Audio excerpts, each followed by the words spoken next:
the government has basically been actively trying to destroy 3 great companies, and yeah, it comes down to money. Tesla, Uber, and Airbnb. So they're all doing interesting, innovative, new business models that are changing the way people communicate and commerce. So let's look at some info about the 3 of them, and then I'll explain further. So if you don't know about Tesla, they built an electric car that people actually want to buy. There's a lot of them here in LA. They boldly sell directly to their wealthy customers rather than subjecting them to auto dealerships, which helps keep the costs down. It gets rid of the middleman. And because auto dealers account for as much as 20% of the state sales tax, legislators work against them. That was happening in New Jersey. Here we go, New Jersey legislator added more burdens to rules already banning direct sales of cars to customers. Now Teslas effectively can't be sold in New Jersey. So this is an electric car that we talk about all the time, and what are we doing? We're regulating it into oblivion. Let's look at the next one. Uber, which we have here and I used last night. It's an app-driven car service that connects drivers and riders in minutes. It presents a threat to traditional taxis and ride services, obviously. Rather than fight for customers by cutting fares or increasing the number of cabs, taxi commissioners and city councils are instead trying to regulate Uber out of business on the grounds that it provides unfair and unsafe competition. Yeah, because the taxi guys had a monopoly, and now they're not happy that because of our apps, we can figure out a way to do this cheaper and more pleasantly, actually.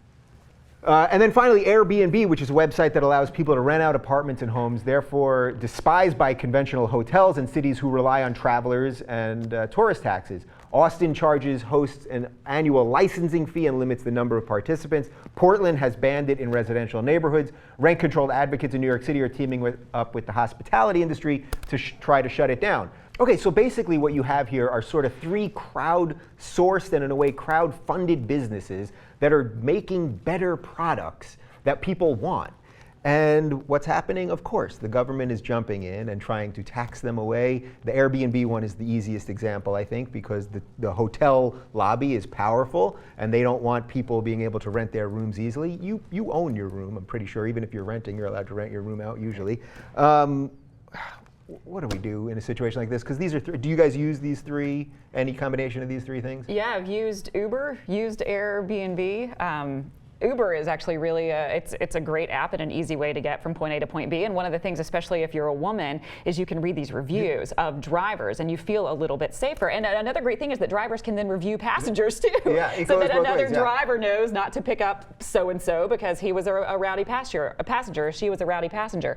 This isn't, I mean, government has done this throughout history. And this is such a complex issue. I mean, thinking about Tesla, this isn't the first time that we've tried to kill an electric car. You know, Right. This is happening again, and this is all going to tie into the things that we've been talking about.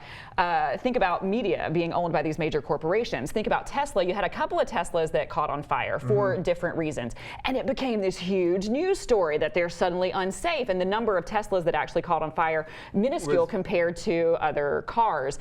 And all of this kind of stuff is interconnected. All of this kind of stuff is all about taxpayer dollars. It's all about lobbyists. It's all about the money that's going in to fund these campaigns. It's all of this stuff that we have actually been talking about, and it is complicated. It's not just about these apps.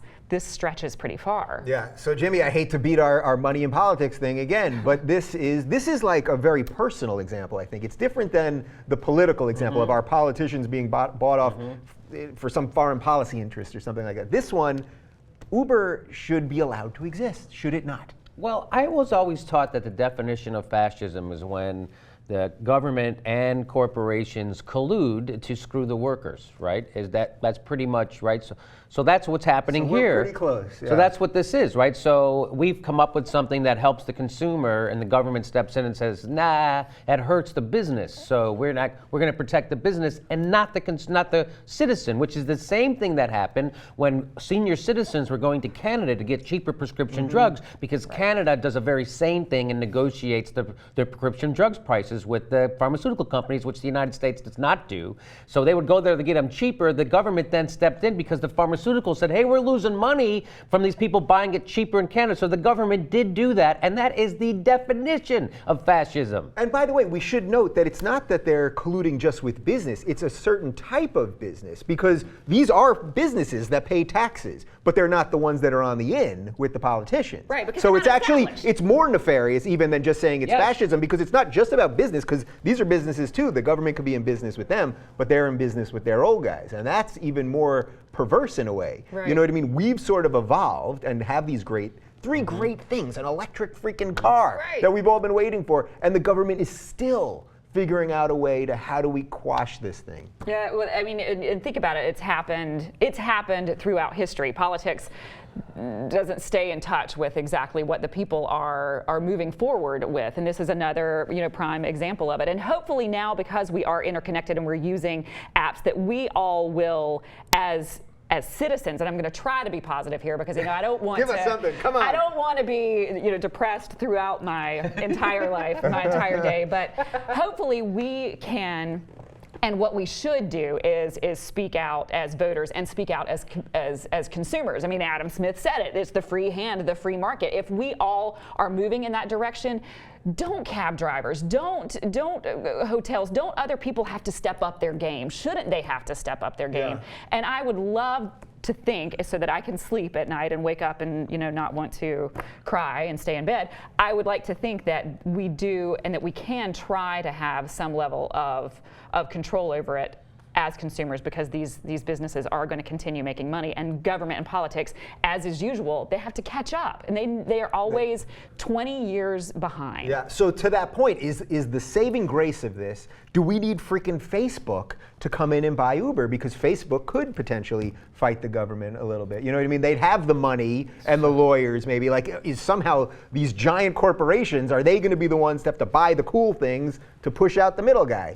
Well, I mean, that certainly sounds like one solution, but that sounds like a horrible solution. Horrible. I felt gross. As I was saying. It's just like we need a benevolent corporation to fight against a nefarious government. That doesn't seem right? And by the way, Facebook not so benevolent. Not that benevolent. Right? So they all seem to be, their hands are all dirty. And I mean, we need another Teddy Roosevelt. We need a guy to come in and bust up the trust and get the government back to the people.